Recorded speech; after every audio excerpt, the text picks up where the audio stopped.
Einen wunderschönen guten Morgen. Vollgasorchester hat uns gestern Gas gegeben und heute geben wir nochmal Gas.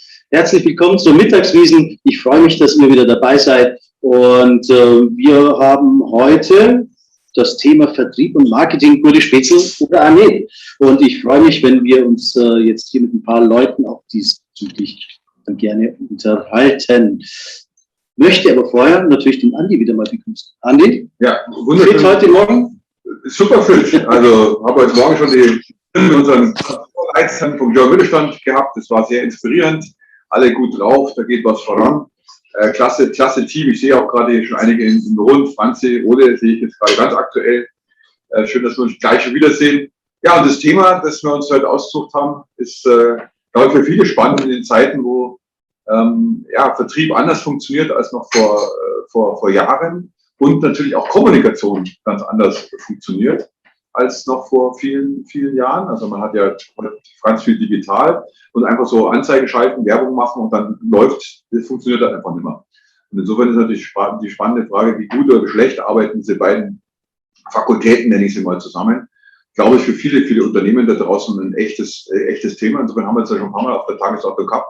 Und dass das Interesse groß ist, sehe ich allein schon daran, wenn ich hier jetzt, was ihr nicht seht, aber ich sehe, aber ich kann aber ganz kurz dahinter drehen, dann sieht ihr jetzt ganz viele Menschen hier, Servus, sagt schon mal Servus, sitzen und mit uns reden wollen, das muss ich wieder einstellen, sonst kriege ich von Werner geschimpft, genau, hier die Kamera umeinander dreht.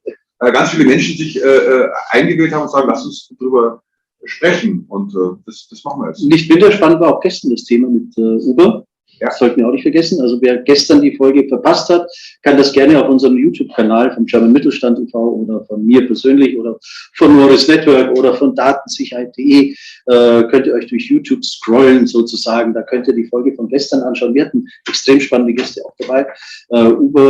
Die Lisa Rapport, wir hatten den Alexander von Clear, von Six dabei, den Hans-Peter Klebinder, ja, den IAA-Macher sozusagen, hätte ich fast gesagt, aber ein sehr bekannter Mobilist. Sozusagen. Ja, der auch einen eigenen Lehrstuhl mit aufbaut an der Uni St. Gallen zum Thema Mobilität. Also ganz spannendes Thema. Und echt spannende Insights. Vorgestern fand ich auch schon gut, da haben wir auch viel über Kommunikation gesprochen mit dem Team von Jabra ganz viel und auch unsere Zumis dabei. Also es war auch sehr, sehr gut. Und heute reden wir schon wieder so viel über. Und heute habe ich extra die Kamera so ein bisschen weiter weggestellt, weil meine Augen relativ klein sind und dunkel, weil wir gestern auch noch unseren Almabtrieb gefeiert haben. Eine kleine Dankeschön-Party für all unsere Partner und deswegen auch hier nochmal mein herzliches Dankeschön an Morris Network, an Zoom, an Jabra, an Uber, an Straight natürlich, da haben wir gerade auch die Musik gehört, der hat auch die Kapelle gesponsert, also Frank kommt auch noch bei uns gleich dazu,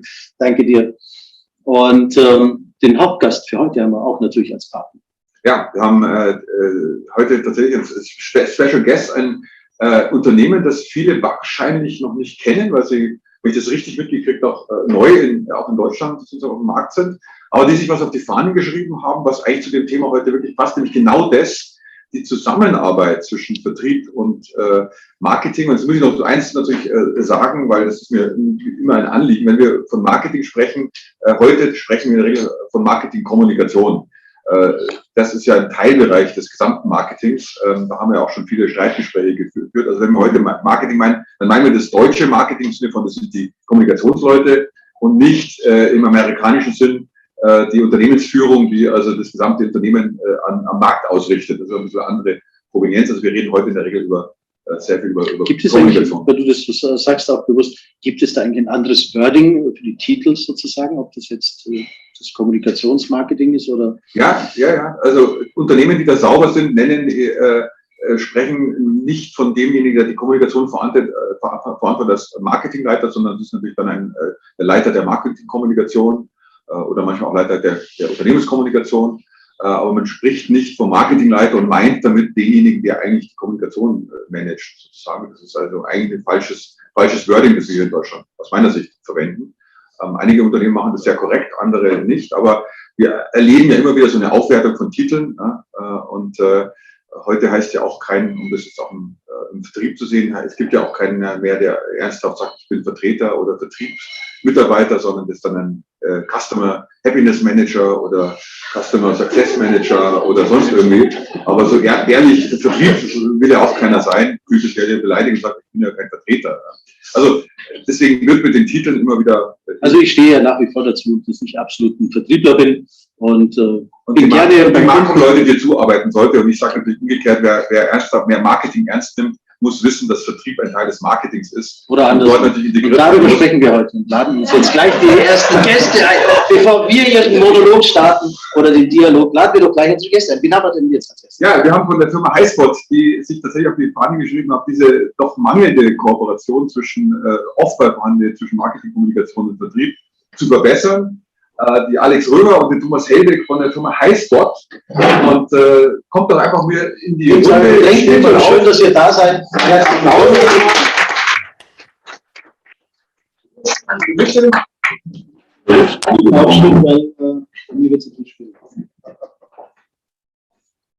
Einfach hier. Perfekt, super. Schön, dass ihr da seid. Herzlich willkommen. Schön, dass wir da sein dürfen. Ja, Servus, grüßt euch. Ist ja ein schönes Ambiente. Wir sitzen hier in der wie heißt die Jagerstube? Wilderer Stube. Wilderer Stube. Ich komme schon ganz durcheinander mit den ganzen Stuben, die wir im Laufe der 16 Tage oder. Aber es macht nichts. Jagen von beiden, nur der eine darf es und der andere eigentlich nicht. Ja, aber der Jager, aber Jagd oder Wilderer Stube passt ja ganz genau, weil wir jagen oder wildern ja auch nur mit den anderen Gefilden drum sozusagen. Als Vertriebler. Ja. Marketing natürlich nicht. Das Schöne ist bei euch beiden, ihr seid ja auch sozusagen einmal Marketing-Kommunikation. Ich bleibe jetzt aber bei dem Wording, was mir einfach ein Anliegen ist, als Marketier das klar zu ziehen. Und du bist sozusagen dann zwar der Chef, aber vertrittst dann schon eher, sage ich mal, hoffentlich damit die Vertriebsseite. Und ihr habt euch auf die Fahne geschrieben, mit eurer Firma tatsächlich diese Welten zusammenzubringen von Menschen, wo die einen sagen, die Vertriebler, da legst du von der Werbeseite, von der Kommunikationsseite einen Ball nach dem anderen auf den Elfmeterpunkt und diese Vollpfosten hauen sie links davon daneben, rechts daneben treffen das leere Tor nicht. Also ich sage jetzt mal übertrieben, also das Thema Leads werden geliefert, produziert und dann wird nichts draus gemacht. Und die Vertriebler unbedingt sagen, ja, wenn diese blöden Werbefuzis endlich mal irgendwas auf die Reihe bringen können, dass mal vernünftige Leads liefern würden, irgendwie qualifiziert, also alles so Themen. Und ihr wollt das verbessern. Habe ich das so ungefähr verstanden, was eure Vision ist, eure Botschaft, euer Antrieb? Genau, also definitiv, dass einfach Marketing und Sales mehr zusammenarbeitet, mehr zusammenrückt und so ein bisschen diese Lücke, nenne ich es mal, oder den Graben, den man sonst ja sehr oft hat, dass man einfach nicht genug miteinander kommuniziert und eben Marketing produziert ganz viel, gibt sich Mühe, gibt sehr viel Geld aus. Der Vertrieb nutzt es gar nicht, meckert nur rum. Einfach das zusammenzubringen anhand eben von unserer Plattform. Ist ja noch viel provokant. Ihr Marketing-Prozess. Ja. Gibt ein Wahnsinnsgeld aus, habt Heerscharen an Leuten, die ihr beschäftigt und 65% der Inhalte, die ihr produziert, guckt der Vertrieb nicht an. Guckt der Vertrieb nicht an. Der arbeitet überhaupt nicht damit. Das heißt letztendlich, und das ist jetzt nicht einfach nur, das sage ich jetzt hinterher, sondern es ist wirklich das Ergebnis einer Studie. Und wir sind angetreten, um die beiden Welten, die anscheinend nicht gut miteinander verarbeiten, zusammenzubringen. Okay. Wenn wir jetzt, ohne dass wir das Produkt beleuchten können, in der Runde das funktioniert, ja, aber ich stelle mir schon die Frage, was sind da die wesentlichen Ansätze, um eine Verbesserung voranzutreiben? Was macht ihr da?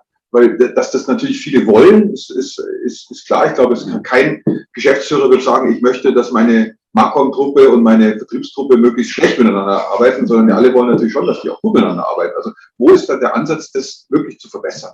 Wir bringen die verschiedenen Welten überhaupt erstmal zusammen. Wir hatten vor 2-3 Wochen ein ganz interessantes Event auch in Hamburg, wo wir einen Kunden mit auf der Bühne hatten, auf dem Panel. Und er sagt ganz klar, so wie durch den Einsatz eurer Technologien habt ihr verändert, wie wir miteinander arbeiten.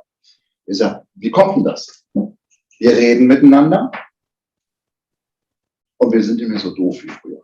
Zitat Ende des Kunden, live und in Farbe vor Publikum. Das heißt, dass in modernen Unternehmen Marketing und Vertrieb zusammen reden. Ich glaube, da sind wir uns alle einig. Nur über was reden die? Wie reden die? fragen Sie wirklich mal, was braucht ihr im Vertrieb denn überhaupt an der Kundenschnittstelle? Und haben Sie gemeinsame Ziele? Ich glaube, das sind so die Dinge, die Stellschrauben, wo man anfangen muss zu drehen. Und ja, ich bin seit vielen Jahren jetzt schon im Business. Ich glaube, ich darf auch mit Stolz sagen, im Vertrieb und das sehr gerne und mit viel Leidenschaft und mit viel Freude daran. Ich propagiere das schon seit über 25 Jahren, dass Vertrieb und Marketing oder Marketing und Vertrieb, egal wer da führend ist in der Bezeichnung, viel besser zusammenarbeiten müssen. Im Sinne des Unternehmens und im Sinne der Kunden. Ja. Oh, Zwischenapplaus. Zwischenapplaus. Das ist ja schon mal spannend. Jetzt gucke ich mal, wir haben ja noch eine ganze Reihe weiter Gäste. Ich weiß gar nicht, ob die Runde schon erweitern wollte oder ob wir noch bei euch bleiben. Aber dann, nee, ich glaube, ich würde gerne, wer in der Runde arbeitet denn schon möglicherweise mit dem Produkt? Hat er Erfahrungen? Da ist noch keiner. Ach, Christian. Christian hebt die Hand. Das habe ich mir fast gedacht, oder wenn ich ehrlich bin, habe ich gehofft, dass du das jetzt machst.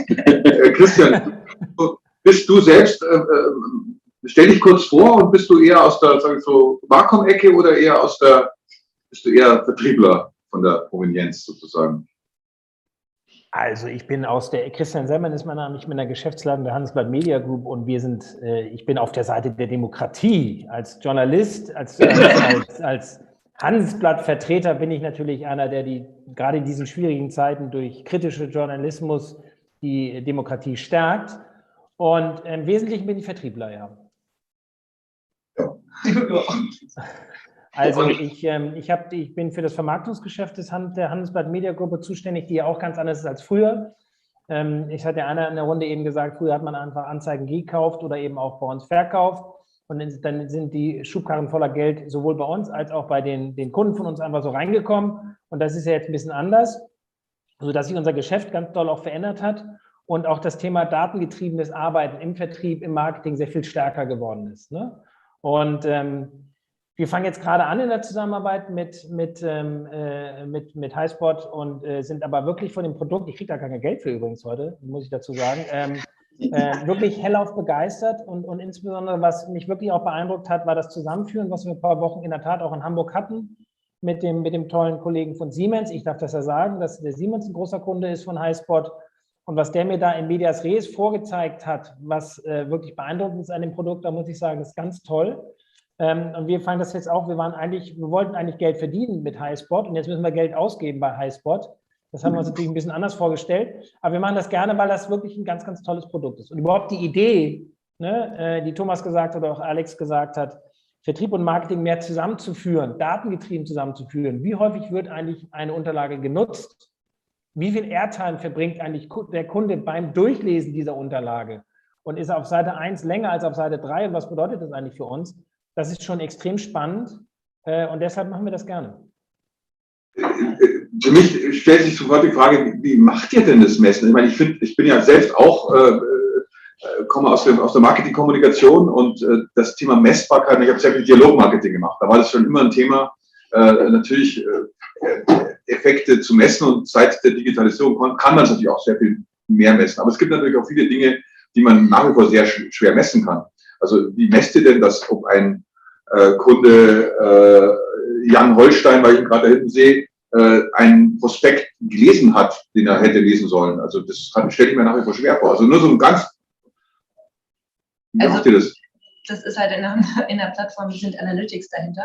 Sprich, alles, was wir versenden digital, kommt aus der Plattform raus und kann dann eben getrackt werden. Und sie macht das mit den Offline-Themen. Es gibt ja nach wie vor, also angeblich gibt es immer noch Offline-Kommunikation da draußen. Also Zeitungen, Zeitschriften, Magazine, also Dinge, die gedruckt werden, Bäume für Sterben, also was gibt es auch noch. Nach wie vor immer schwer messbar. Also ist natürlich alles das, was innerhalb der Lösung auch integriert ist. Wenn der Jan, bleibt mal bei dem Beispiel, ist ja heute im digitalen Vertrieb oder in der digitalisierten Welt, in der wir uns befinden, pandemisch noch beschleunigt, was der Christian ja eben auch gesagt hat, ist es so, dass der informierte Kunde greift erst dann zum Hörer oder zum E-Mail oder sonst irgendwas, wenn er sich doch weitestgehend schon informiert hat über eine Lösung, ein Produkt. Ja? Nehme ich mich mal selber als Beispiel. Ich bin Amazon-Victim, sagt meine Frau immer. Wenn ich irgendetwas suche, dann Nehmen wir mal ein Beispiel, ich möchte so ein wunderschönes Laptop kaufen mit 14 Zoll Bildschirmdiagonale. Dann geht das auf und dann kann ich sagen, naja, ich möchte es aber in Farbe haben und dann noch von einer bestimmten Firma und so weiter, geht das immer weiter runter. Dann rufe ich den jeweiligen Vertreterin oder Vertreter des Unternehmens an oder sonst was, sage ich bin interessiert an diesem Produkt.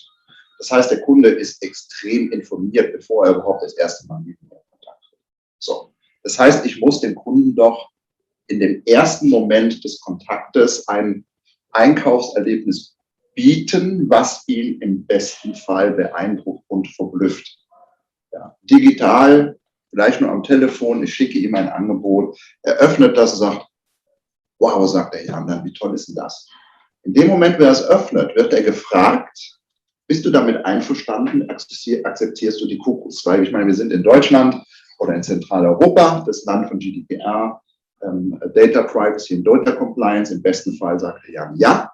Und in dem Moment kann ich ganz genau sehen, die digital zur Verfügung gestellten Informationen, Verkaufsunterlagen, verkaufsbegleitenden Unterlagen, welche Verweildauer hat er? Ist das ein Text, ist das ein Bild, ist das ein Video im PowerPoint?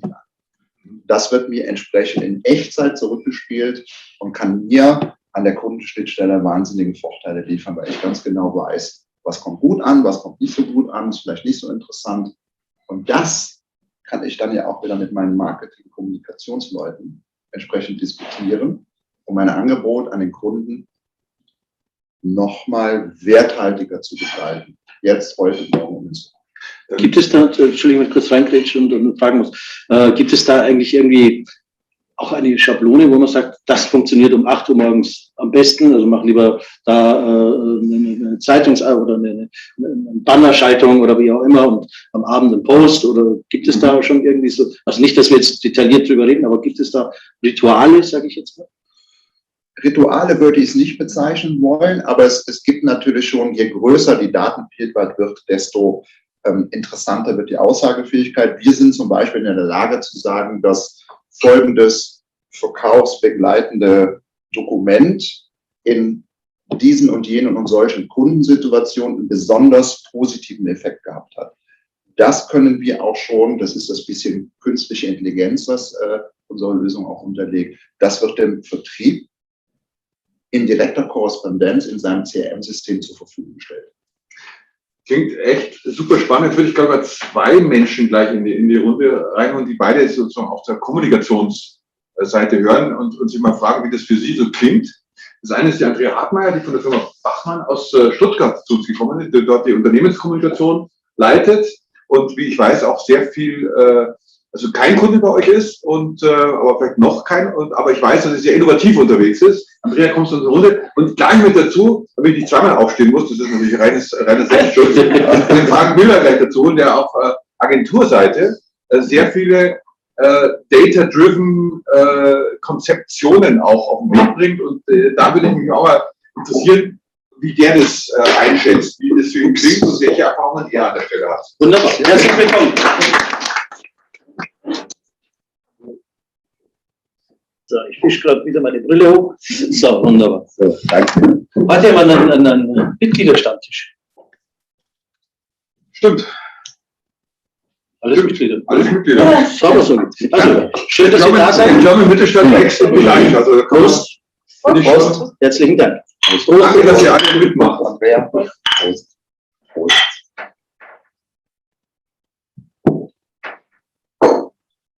Christian schaut ganz neidisch auf das Bier. Fangen wir mal mit Andrea an der Stelle mal an. Also schön, dass du extra von Stuttgart hergefahren bist. Erstmal finde ich ganz toll.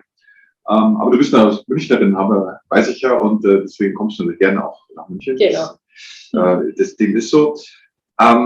Wie erlebst du denn im Alltagsbusiness diesen, sind es bei euch gute Spätzeln oder eher ziemlich schlechte Freunde? Also ich würde sagen, wir sind auf dem Weg. Das trifft es vielleicht ganz gut. Es gibt halt manche, die tatsächlich die Vorteile schon gespürt haben, erkannt haben. Ich glaube, dieses Momentum, wenn du es eben nicht schon in dir hast, das brauchst du auch einfach, um da hinzukommen, zu sagen, hey, zusammen geht es eigentlich viel besser. Und was ich mich jetzt aber gerade auch gefragt habe, ist zum Beispiel, ihr seid sehr digital unterwegs. bei uns dann schon noch viele aus dem Elektro-Großhandel oder ja, wo einfach auch viele Offline-Medien verwendet werden, ganze dicke Katalogwälzer, die natürlich einerseits keiner mehr haben will, auf der anderen Seite halt doch irgendwie da sind. Und und in dem Zuge sind da halt manche einfach seit 10, 20 Jahren irgendwie unterwegs. Und da, also ich kann es nicht genau sagen, wie es vor 20 Jahren war, aber ich glaube, war es einfach noch sehr viel stärker getrennt, Marketing, Kommunikation und Sales oder die Vertreter damals. Und in Summe braucht es einfach einen Mindshift. Und den hinzukriegen, also von Sales- oder Marketing-Seite zu sagen, hey, zusammen geht es viel besser. Also eigentlich könnte man es auch gemeinsam Sales-Marketing nennen oder sonst irgendwie, und es ist einfach eins. Da ist ein Weg hin. Und weiß ich nicht, wie man bei dem einen oder anderen auch so wirklich aufbrechen kann. Außer, dass man halt Momente hat und sagt, jetzt hat es aber viel besser funktioniert. Warum eigentlich? Weil es zusammengeht. Andrea, die Firma Bachmann kennt vielleicht nicht jeder. Was macht ihr eigentlich? Ja, wir machen im Wesentlichen Steckdosenleisten, die entweder designorientiert oder intelligent sind. Also designorientiert dann eher für Büros, Konferenzräume, sowas, und intelligent dann für Rechenzentren. Mittlerweile auch zusätzlich Systeme. Du hast, glaube ich, die Tage schon mal angesprochen, also Arbeitsplatzbuchungssysteme sind mittlerweile bei uns mit auf dem Schirm, einfach Dinge, die in der New Work-Szenerie von Bedeutung gewinnen, gerade in den Büros. Das ist so unser Metier, wo wir unterwegs sind. Ja, also diese intelligente Steckdose, über die man sozusagen dann jetzt den Büroplatz buchen kann in den New Work, also für viele ein Thema. Frank, bei dir ja auch in der Agentur, geht man ja immer mehr über, dass man die Arbeitsplätze shared, und da musst du dich irgendwas organisieren. Da ist natürlich, wer das immer, J-Spot heißt das Produkt. Ich darf ich einfach mal Werbung machen, weil ich es echt eine coole Idee finde, also großartig. Aber zurück zum Thema Vertrieb, wenn du so sagst, es funktioniert immer besser, aber es klingt schon sehr nach einer Führungsaufgabe eigentlich, weniger nach einem Thema, wo ich sage, da hilft mir Software im Kern weiter, also als Instrument ja auch, aber ich brauche natürlich erstmal das Mindset, du hast es, glaube ich, oder Mindshift hast du erwähnt, und du brauchst die Führung, die tatsächlich die Themen auch zusammenbringt und auch die beiden Mannschaften tatsächlich gemeinsam führt. Das kann dann entweder der eigentliche Geschäftsführer sein, CEO. Insofern stützt es meine These, dass der Geschäftsführer eigentlich immer der oberste Marketing-Verantwortliche sein sollte. Darf ich vielleicht noch ein bisschen nachfragen? Wie ist denn euer Vertrieb aufgestellt? Seid ihr international mit dem Vertrieb aufgestellt? Wie viele Leute habt ihr und wie groß ist das Marketing-Team, damit man auch noch ein bisschen... Ja, gerne. Also wir sind tatsächlich international aufgestellt. Wir sind in 27 Ländern. In den Ländern sind es eher kleinere Vertriebsteams bis hin zu Ein-Mann-Vertrieblern, die dann in Dänemark oder Finnland oder so in den kleineren Märkten auch unterwegs sind. In Deutschland, das ist unser Kernmarkt, da sind wir, ich muss jetzt lügen, ich sage da nichts Falsches, um die 80 Vertriebler in Summe, also inklusive Innen- und Außendienst. Und im Marketing sind wir 10 Personen. Also ja, wenn ich schaue, was vom Vertrieb auch teilweise gewünscht oder gefordert wäre, wo die meinen, das bräuchten wir, dann könnten wir uns wahrscheinlich schnell verdoppeln oder verdreifachen. Genau, so sind wir im Moment aufgestellt, und also ich finde das ganz spannend, was du sagst. Ich glaube, ja, auch das ist Führungsaufgabe. Also das eine ist mal, wie wir es von oben gesehen. Wir haben seit heute, 1.10., Marketing und Sales in ein Team mit einer Leitung gepackt.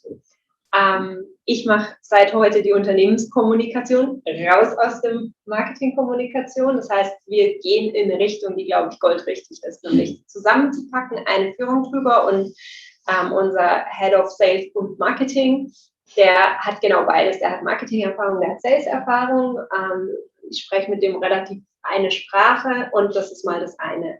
Das andere ist halt tatsächlich, was ich noch sagen wollte, ist genau, die Leute, du musst halt, ob jetzt im Marketing zu sagen, hey, geht doch mal mit zu einem Kundentermin, schaut euch mal an, wie ist es, ne? Also da aufzubrechen zu locken, weil die Marketeers halt da doch oft denken, auch, ja, ich weiß schon, wie es geht und Dings, und dann halt vielleicht auch mal vorbeischauen. Also darf ich als Marketingleiterin bis gestern, glaube ich, so auch sagen. Und andersrum halt genauso. Und das andere Thema, wenn nicht Führung, dann ist es halt wirklich dieses Intrinsische auch wirklich, dass jeder, ja, das auch will, das Beste. Du hast vorhin so schön genannt, die gemeinsamen Ziele. Wenn ich das halt nicht begreife, dass ich ein gemeinsames Ziel habe, wird es halt irgendwie schwer. Wenn ich es aber begriffen habe, dann kann es echt richtig cool werden. Das ist zum einen Gratulation erstmal zur neuen Aufgabe ab heute. Ja.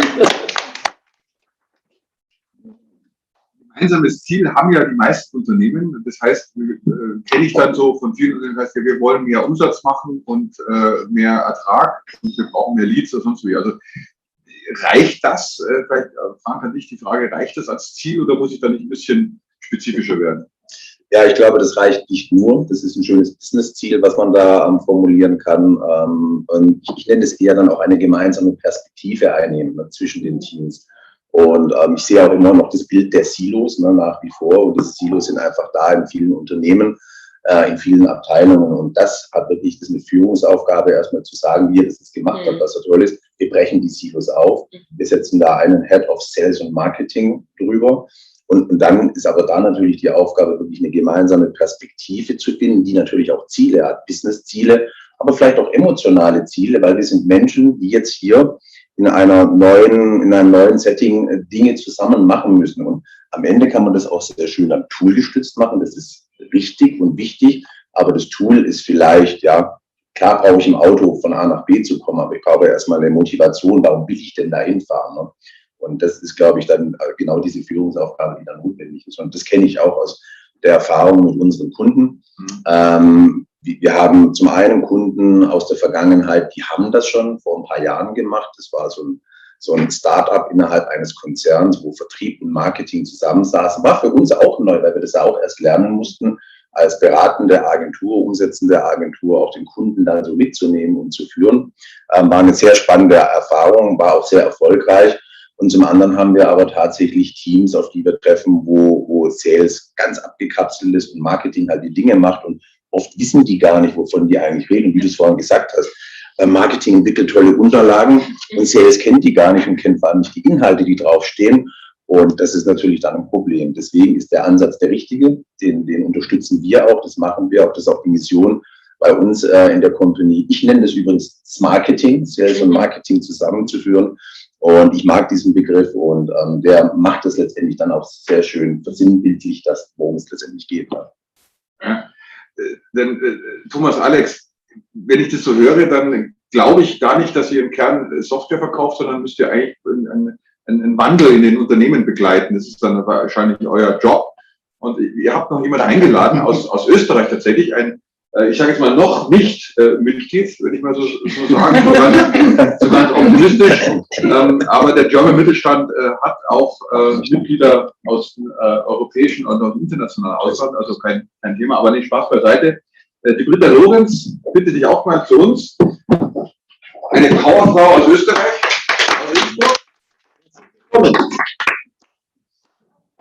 Von Tirol nach München, also schöner kann es ja nicht gehen. Britta, herzlich willkommen in unserer Runde. Du bist bei einer Firma, die PDA heißt. Ich habe geraten, habe gesagt, das ist der Personal Digital Assistant. Du hast mir gesagt, nein, das ist es nicht, aber wäre schön. Und du bist Woman in Sales Enablement machst du auch. Also das heißt, wenn ich das richtig interpretiere, powerst du Frauen auf und sagst, hey, Sales ist ein geiler Job und da müssen die Mädels stärker werden. Und in der Runde ist es natürlich spannend, weil du wirst viele Unternehmen beraten und helfen, möglicherweise diese Prozesse voranzutreiben. Und das ist gerade mal jetzt in der Erweiterung, glaube ich, die Frage spannend. Das, was du jetzt gehört hast, ist das in deinem beruflichen Alltag in der Beratung wie sehr ein Thema und wo sind die Hürden, die man nehmen muss in den Unternehmen, wenn sie tatsächlich sagen, das zusammenbringen? Also wenn sie jetzt nicht so erfolgreich sind wie Bachmann, die das schon sozusagen weit auf den Weg gebracht haben, aber vielleicht andere sich schwerer tun. Also als erstes mal danke für die Einladung und zweitens, ich kann bei allen nur zustimmen. Sales Enablement ist genau die Rückkehr von allem, was wir jetzt gehört haben. Mindset Shift. Es startet von oben, geht auch von unten nach oben. Also nicht nur top-down, sondern auch bottom-up.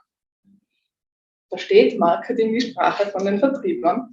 Verstehen die Vertriebler die Sprache von Marketing?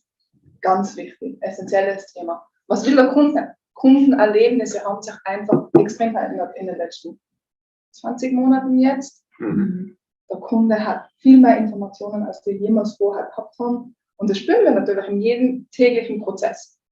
Und genau da setzt dann Sales Enablement auch an. um die Brücke zu schlagen zwischen Change-Prozessen, was müssen wir verändern im Unternehmen generell, was sind die Lücken zwischen Marketing und Vertrieb, welche Skills fehlen vielleicht auch. Tools sind total wichtig, wie wir auch schon gehört haben. Die Motivation ist wichtig, aber wenn ich den Prozess selbst noch nicht einmal verstehe, nützt das beste Tool nichts. Richtig.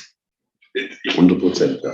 Ich glaube, das kennen wir alle. Tools im Einsatz, gell, Werner? Da haben wir ja auch unsere Also Themen. Tools, keine Nutzen, sie können schon theoretisch wunderbar sein, aber Viele Tools sind des Jägers Tod.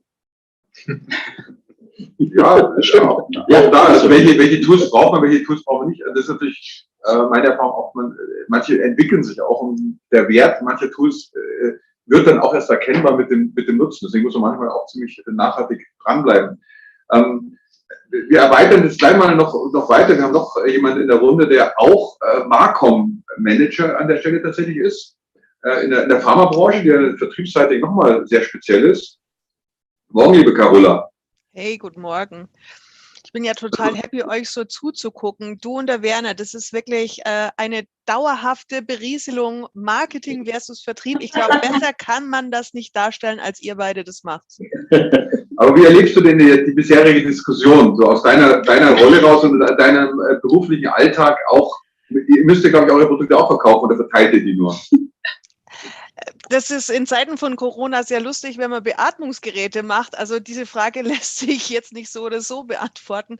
Übrigens schön auch, ihr sitzt auch bei mir, wenn ich das so angucke, ganz links der Andi, ganz rechts der Werner. Also ihr bildet auch eine tolle Klammer um dieses Thema, also auch so richtig visuell. Nein, aber Spaß beiseite. Ich meine, bei uns ist es natürlich auch so, wir sind übrigens MedTech, nicht Pharma. Und das deutsche Gesundheitssystem beschert uns ja einen bunten Zielgruppenmix. Das heißt, das sind auf der einen Seite Ärzte, die Dinge verordnen. Wir haben Patienten, die Dinge nutzen. Wir haben Krankenkassen, die Dinge bezahlen. Deswegen haben wir da wirklich eine ganz breite Range eigentlich an Kunden, die wir adressieren. Auch nicht nur über den Vertrieb, sondern auch über viele andere Kanäle. Das hatte ich in meiner beruflichen Vergangenheit so auch noch nicht. Also so vom B2C über B2C2B zu gehen, wahnsinnig spannend. Und deswegen weiß auch ich, dass sowas nicht immer ganz konfliktfrei laufen kann und muss. Also nicht nur zwischen Marketing und Vertrieb, sondern auch zwischen den verschiedenen Zielgruppen. Das ist wirklich eine richtig große Herausforderung. Und das Thema datengestützte Entscheidungen oder Analysen ist natürlich auch bei uns ein ganz großes Thema. Ja? Also wo ist Single Point of Truth? Ja, wissen wir nicht, müssen wir rausfinden.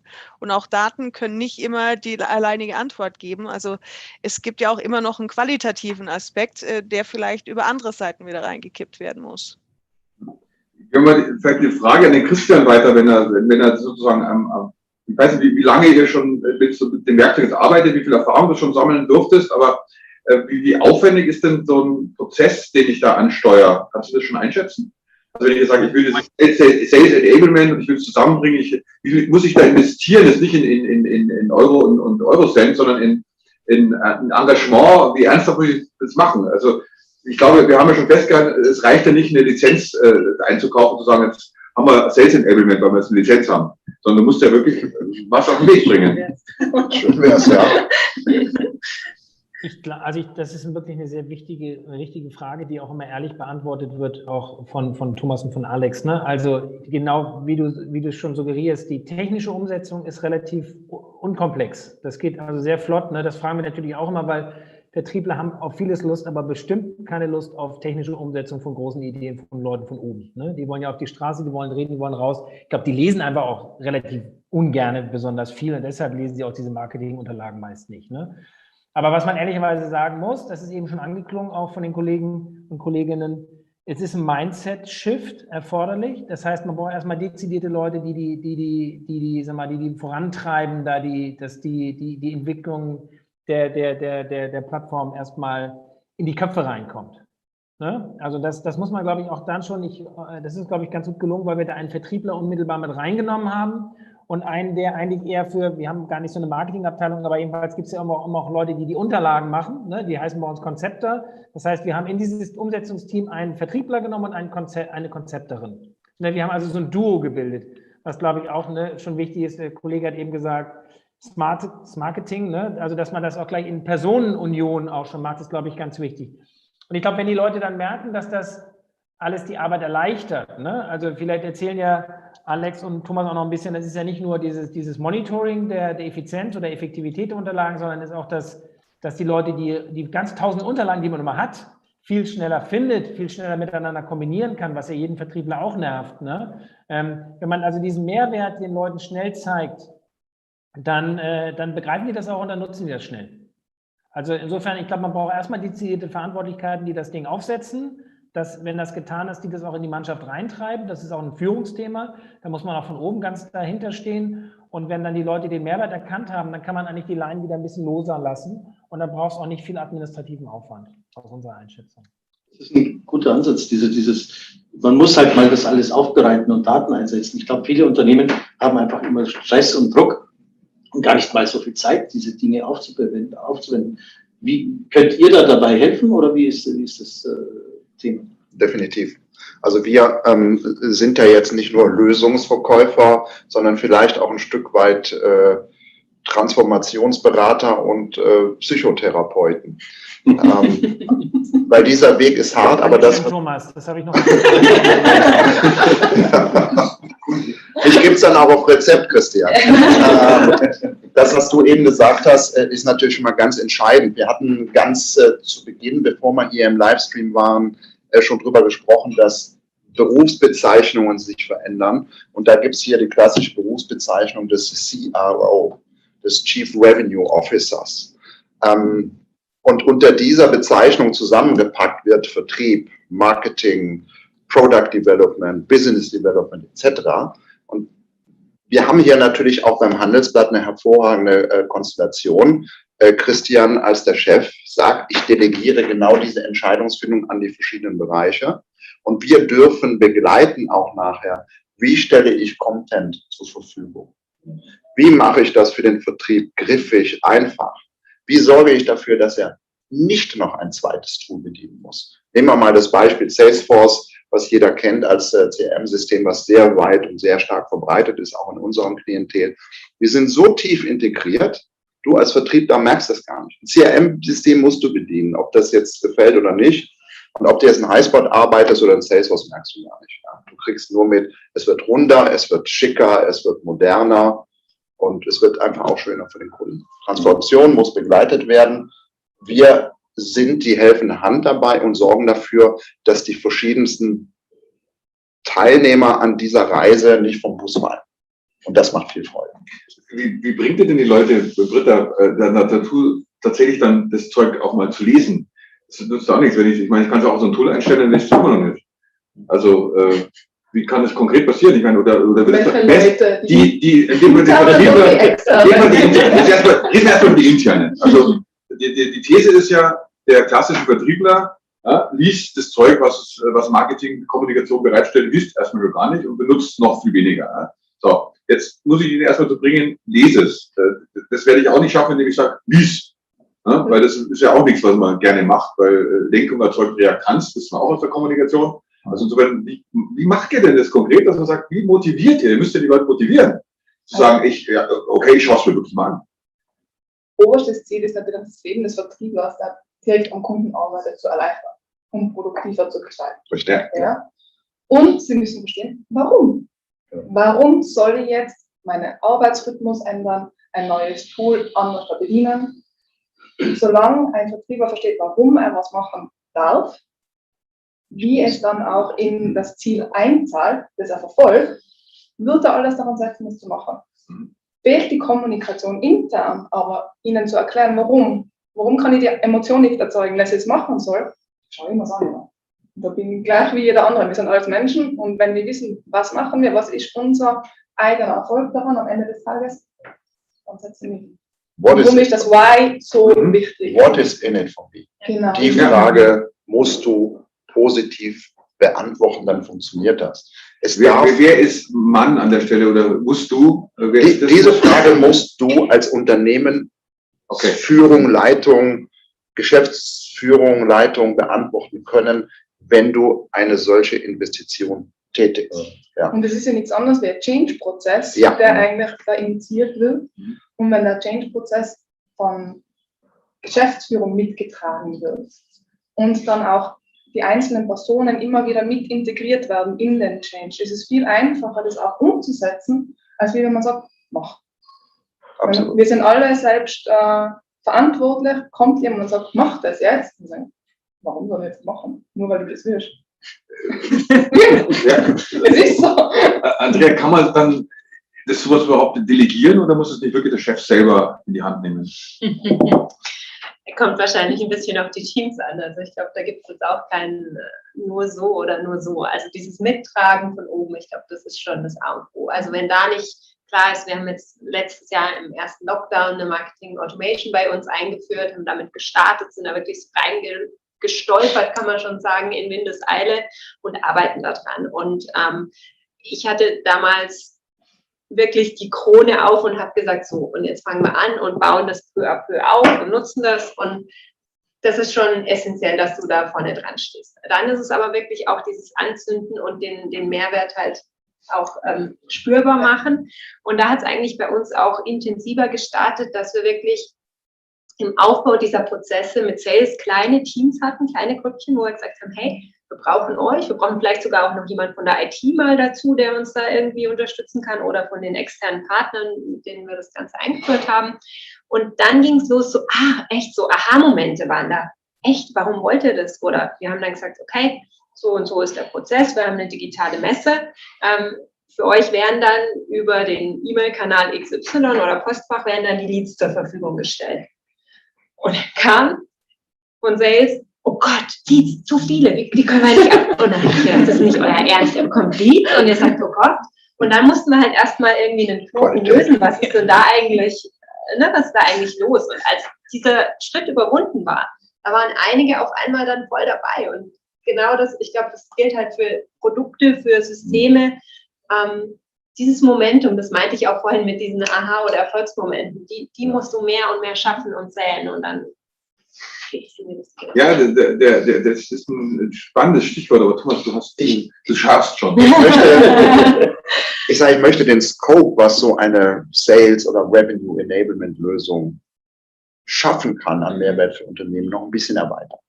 Es geht ja gar nicht darum, jetzt nur ein Dokument oder ein Inhalt, eine PowerPoint oder sonst was bereitzustellen. Ich würde, ich hatte heute Morgen schon eine sehr angeregte Diskussion mit einem CIO. Wir haben ganz klar über Initiativen gesprochen, über Strategien gesprochen, über Markteinführung neuer Lösungen, ja, über ein Placement einer neuen Produktlinie gegen einen bereits im Markt stärkeren Wettbewerber. Da habe ich gesagt, wie landest du denn diese Initiativen? Wie stellst du denn sicher, dass deine Strategie, für die du verantwortlich zeichnest, mit deinen entsprechenden Teams, die daran arbeiten, dass die im Markt landet? Wie ist dein Vertrieb überhaupt in der Lage, das aufzunehmen und an der Kundenschnittstelle die Message zu transportieren? Der nächste Schritt ist, wie stellst du sicher, dass du eine gute Performance über deine gesamte Salesforce hast? Nicht nur die 20% Top-Performer, der 60-40% Mittelbau und den Rest schlagen wir schon irgendwie mit. Und wie stellst du sicher, dass du auch deinen Vertriebszyklus im besten Fall verkürzt und der durchschnittliche Abschlussvolumen zwischen 5 und 8% erhöhst? Ich sage, kannst du das? Weißt du das? Das ist schon alles dran. Und das kann man durch so eine Lösung, kann man so etwas auch sicherstellen. Nächster Schritt ist, und dann bin ich auch gleich wieder still, stellt euch vor, ihr kommt in ein Unternehmen als neue Kollegin, als neuer Kollege. Das ist so super. Und ich will jetzt hier erfolgreich sein, ich will verkaufen. Zeig mir mal genau, was ist denn die neueste Kundenpräsentation? Ja, ja, Moment, ich rufe mal an, ich weiß jemand, der es vielleicht weiß. So, und mir selber passiert, ist schon ein paar Jahre her, da kriege ich eine Präsentation präsentiert, die in diesem Moment schon 5,5 Jahre alt war. Ich sage, du willst mich doch jetzt verarschen. Du willst mir doch nicht im Ernst sagen, dass das Neueste ist. Ja, das kann man nicht. So, neue Leute onzuboarden. Dafür Sorge zu tragen, dass sie die echte Message des Unternehmens verstehen und das auch in den Markt transportieren können und dass sie so schnell wie möglich auch in der Lage sind, selbstbewusst an der Kundenschnittstelle aufzutreten. Auch das macht ein Sales oder ein Enablement auf. Also das Scope ist Dokument, Onboarding, Training, Coaching, Maßnahmen, Strategien, Initiativen, Performance über die Leute hinweg sicherzustellen. Also das ist Struktur, ne? Und diese Struktur schaffst du eben, die kannst du dann wieder unterstützt irgendwo abbilden. Also im Vertrieb hast du ja oft diesen Wildwuchs. Das heißt, jeder Vertriebler baut sich dann mal schnell selber eine Präsentation, weil er es halt nicht schnell gefunden hat oder weil er keinen Zugriff auf den Server hat. Oder was ist Now we are talking. Jetzt bist du nämlich genau bei Effizienz und Effektivität. Wir haben berechnet, dass ein durchschnittlicher Vertriebsbeauftragter in der Woche über 8 Stunden nur mit Suchen und Zusammenbasteln von irgendwelchem Zeug beschäftigt ist. Überleg mal, wie viele Leute habt ihr im Vertrieb? 80. Jetzt rechnen Sie mal. Und jetzt reden wir mal über ROI. Und dann wird jedem CFO werden die Tränen in den Augen stehen, wie schnell sowas geht. Ja. Unbenommen von der höheren Kundenzufriedenheit. Was mir gerade auch nochmal durch den Kopf ging, als du das jetzt gesagt hast, war so die weichen Faktoren. Also im Marketing würde ich sagen, zumindest ein Großteil überhaupt keine Scheu, eine Präsentation zu halten und da aufzutreten, gewisse Mittel anzuwenden. Im Sales wird jeden Tag präsentiert. Aber ich würde sagen, dass halt auch ein gewisser Teil, also wir machen das grandios, aber ein gewisser Teil auch vielleicht diese weichen Faktoren einfach noch viel stärker ausgebildet gehören oder als einfach daran gearbeitet, dass eben da Marketing und Sales sich auch austauschen, ne? Wie kann ich oder sich da auch gegenseitig reflektieren, Feedback geben, dabei sind und sich austauschen. Das haben wir jetzt kürzlich erst mal besprochen, so hey, es wäre doch ganz gut, jemand aus dem Marketing geht mal mit und ihr gebt euch gegenseitig Feedback. Einfach so da reinzukommen, zu sagen, wir sind wirklich eins und jeder kann vom anderen auch lernen, was mitnehmen. Ich glaube, das ist halt auch der Punkt. Du machst dann jeden Tag so dein Ding und so war's und bist auch irgendwie in deinem Hamsterrad. Vorhin war es mal kurz, ja, du hast eigentlich gar keine Zeit, darüber nachzudenken, ein neues System oder irgendwas einzuführen, weil du musst dein Pensum irgendwie schaffen, aber dabei wird halt das Weiche und das, was es dann auch ausmacht, wo man sich gegenseitig auch bereichern kann, ich glaube, viel zu oft vergessen oder rutscht. Ich glaube, da geht es auch um das Verständnis einfach, dass man von Vertriebsseite in dem Fall einfach sich auch sicher ist, dass man das, was Marketing produziert hat, überhaupt versteht. Also weil wenn man sich unsicher ist, dann ist es natürlich auch schwer, die Message rüberzubringen, im Zweifelsfall. Und ich glaube, das ist auch sehr wichtig. Und ich persönlich, also ich bin bei Highspot recht neu, erst seit diesem Sommer dabei, aber das Thema Sales Enablement per se interessiert mich einfach schon seit 5 Jahren, weil ich damals mit meinem Vertriebscounterpart so eng zusammengearbeitet habe, dass wir eben auch gesehen haben, naja, als Team funktioniert es halt viel besser. Und es gab mehrere, sage ich mal, Sales- und Marketing-Teams in der Region für verschiedene Bereiche. Und wir haben einfach zusammen am besten performt. Und die anderen haben dann schon irgendwie so, interessant, warum klappt es bei uns nicht? Ja, weil ihr nicht miteinander redet, weil ihr einfach nicht euch als ein Team seht, sondern immer, ja, Marketing macht halt irgendwie blöde Events, die Lead-Qualität ist auch grottig. Wenn man aber wirklich wenn man miteinander spricht und auch mal fragt, wie kam denn das an? Oder genau diese Sache ich war ganz oft mit beim Kunden, dann versteht man überhaupt, was die Probleme sind und wo man einfach ansetzen muss, um den Vertrieb besser zu unterstützen. Ja, die integrierten Teams. Was ich da vielleicht noch ergänzen wollte, das finde ich auch wichtig, weil man immer sagt, ja, ich habe keine Zeit, mich dann da einzuarbeiten. Du hattest vorhin den Begriff Marketing Automation gebracht, was er auch gemacht hat. Und wenn ich eben die Prozesse, die du gerade so erläutert hast, beginne, über eine Marketing Automation auch abzubilden, da brauche ich dann das Tool dazu. Es gibt viele Tools. Dann kann ich auch beginnen, mir Freiräume zu schaffen, weil das Tool letztendlich manche Dinge tut. E-Mails rausschicken, mich daran erinnern, nochmal nachzufassen, je nachdem, wie die Prozesse halt modelliert sind. Und dann kann ich auch dem Tool vertrauen und dann kann ich beginnen, mich mit dem Team zu beschäftigen und genau im Team dann Dinge zu besprechen, abzustimmen und neu zu modellieren. Und deswegen integrierte oder interdisziplinäre Teams, Sales Marketing oder das Marketing sind da wunderbar und die funktionieren dann auch besser. Definitiv. Also ich war auch die Einzige im Marketing, die zu jedem Sales-Meeting eingeladen wurde. Und nur dann, wenn man eben das gegenseitige Verständnis hat, die gleiche Definition im Zweifelsfall von Leads. So, also da ist ja auch. Da geht es ja schon los. Was ist denn ein Lead? Ne? Ja, und dann ist er gut. Was ist ein guter? Das ist ein guter Lead, ganz genau. Welche Kriterien nehme ich? Ne? Bandkriterien oder ähnliche, gibt es ganz viele, die man da hernehmen kann. Und dann braucht man ein gemeinsames Verständnis, die gemeinsame Perspektive darauf und dann kann man beginnen, darauf zu arbeiten. Und es gibt natürlich, wenn du auch über so ein Instrumentarium schon verfügst, wie bei euch im Unternehmen, gibt es natürlich von unserer Seite auch sehr viele bereits vordefinierte, tief integrierte Schnittstellen, dass das keine Inseln sind, sondern dass das Gesamte wieder zurückgespielt wird. Wir hatten vorgestern Abend auch mit dem Handelsblatt eine, ich sag mal, sehr interessanten Start, ein Unboxing einer Serie. Da war eine Aussage, die sagen so, Daten ist das neue Öl. Das ist jetzt nicht neu, aber es wurde uns nochmal unter verschiedenen Perspektiven neu aufgezeigt. Diese ganzen Daten, die du im Unternehmen sammelst, sei es über Marketing, über Vertrieb, über die Kommunikation, über die Zusammenarbeit mit externen Agenturen, das schmeißt du alles wieder zusammen in einen Topf.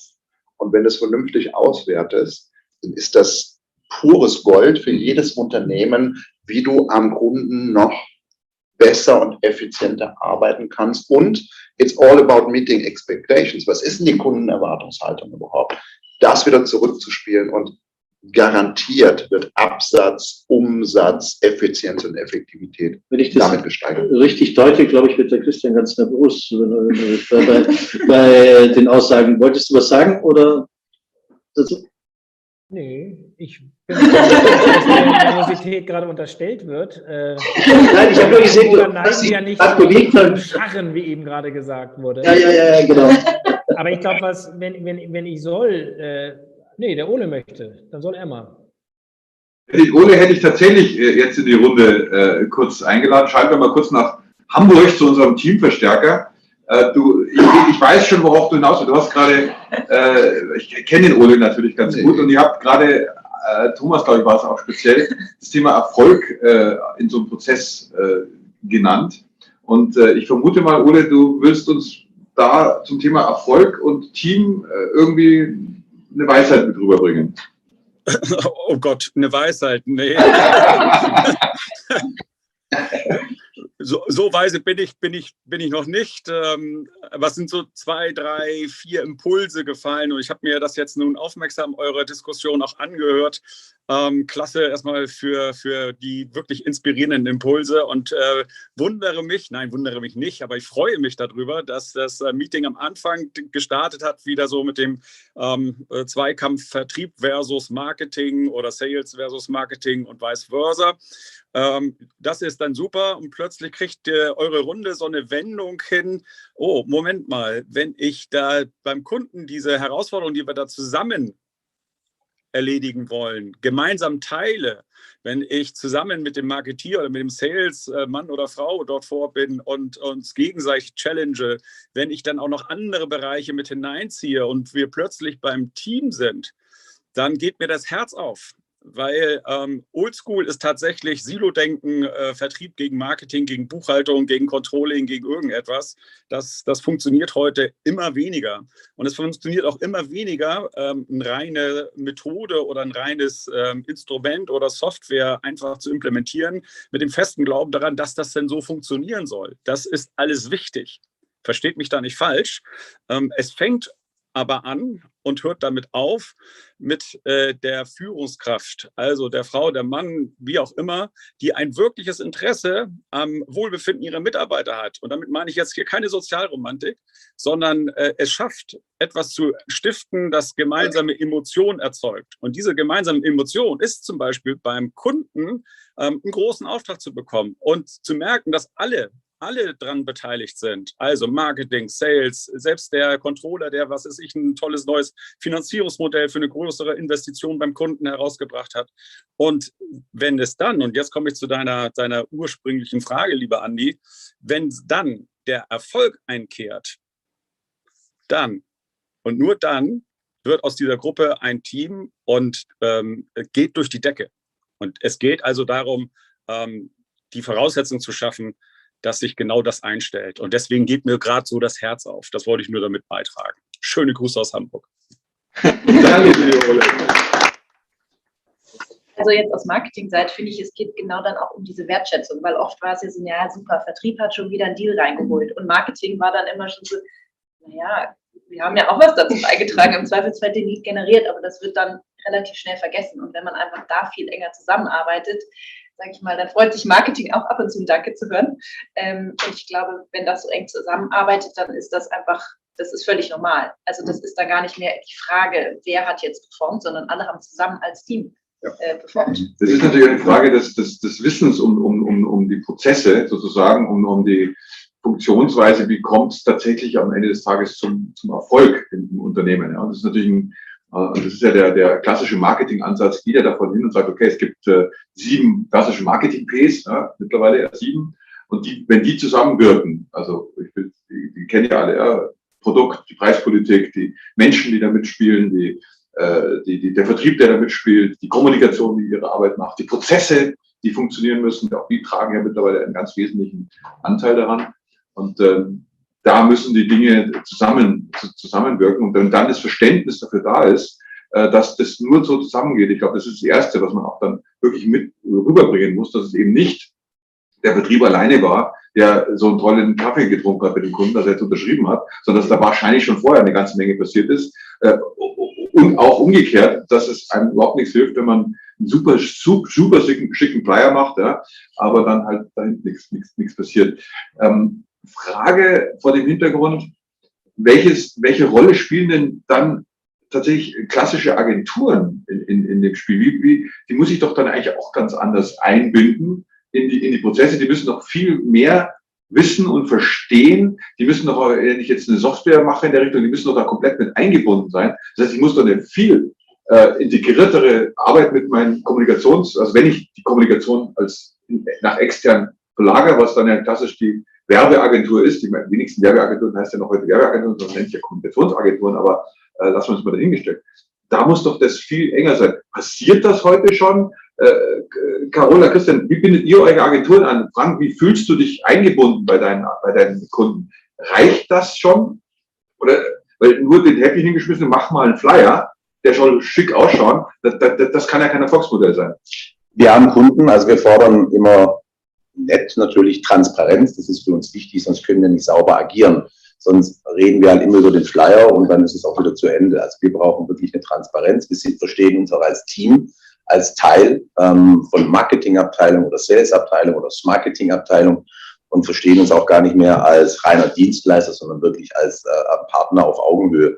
Und wenn wir diese Transparenz haben, dann können wir auch wirklich starten, ordentlich zu arbeiten und dann womöglich auch Erfolge herauszuarbeiten, wenn eben all die Dinge, auch die 5 Ps, die du da genannt hast, irgendwo berücksichtigt werden. Gerade auch Prozesse sind da ganz wichtig, Daten sind elementar und ja, wir brauchen die Transparenz, wir brauchen den Schulterschluss und wenn wir den haben, dann ist das gut. Das haben wir aber nicht immer. Ne? Wir fordern das zwar, das bekommen wir nicht immer, wir bekommen es aber immer mehr und dann ist es auch gut. Ne? Und das braucht natürlich auch wieder sehr viel Kommunikation, die dann notwendig ist. Und Gott sei Dank haben wir tolle Meeting-Möglichkeiten über Zoom und Ähnlichem. Also das funktioniert dann schon. Und in dieser Kommunikation ist auch wieder wichtig, dass man auch als Agenturpartner mit den Teams wieder die gemeinsame Perspektive einnimmt, das Ziel definiert, das emotionale Ziel auch aufnimmt. Und unser Auftrag ist natürlich auch hier mit zu motivieren, was du auch gerade gesagt hast, ne? Und dann letztendlich die Menschen, die in diesen Teams arbeiten, auf diese Reise mitzunehmen. Und dann passiert auch das, was Ole gerade so gesagt hat, wenn wir dann erfolgreich sind in diesem Teamkonstellation, dann fühlt sich das super an, weil dann sind wir echt ein Team. Und dann ist es auch eine nachhaltige Zusammenarbeit. Alex, sind denn die Agenturen in der Breite schon entsprechend konditioniert aufgestellt? Können die das? Oder müsste auch noch eine Weiterentwicklung stattfinden? Also die, mit denen ich arbeite, schon. Aber ich würde jetzt dem Frank recht geben, es ist halt wirklich, man muss auf Unternehmensseite den Agenturen auch so viel Insight geben, dass die gewisse Sachen erstellen können, dass es auch passt. Also ob es jetzt nun darum geht, dass sie die verschiedenen Leute kennenlernen. Also jetzt zum Beispiel in unserem nächsten Teammeeting ist ein Teil unserer Agentur mit dabei, einfach um uns alle mal persönlich zu treffen, auch zu schauen, wie können wir die Zusammenarbeit verbessern, damit sie auch mehr verstehen, wenn wir was brauchen, was wir brauchen. Also einfach unsere Denke zu verstehen. Wir wollen eure Bedürfnisse, also die Bedürfnisse unserer Auftraggeber kennenlernen, wir wollen die verstehen, genau. Und wir wollen sie zum Teil unsere Bedürfnisse machen, weil dann schaffen wir es wirklich, diese Perspektive einzunehmen. Sonst geht das nicht. Und das braucht eben wirklich einen engen Zusammenschluss, enger Austausch und dadurch halt die Transparenz, auch die Insights, die du gerade gesagt hast, von der ich gesprochen habe. Genau, sonst ist es halt so, genau diese Sache, mach mir mal einen Flyer, aber die verstehen ja überhaupt nicht, was ich im Zweifelsfall mit dem Flyer erreichen will. Man gibt es ihnen natürlich im Briefing mit, aber wenn die nicht verstehen, wie wir denken als Unternehmen oder auch die Leute, die jetzt hier in Dach vor Ort sind, dann ist die Wahrscheinlichkeit, dass es einfach nicht so ankommt, durchaus gegeben. Ja, da wird kein Schuh draus. Genau. Ich möchte mal ganz kurz auf die Bemerkung von Ole eingehen, die mir sehr gut gefallen hat.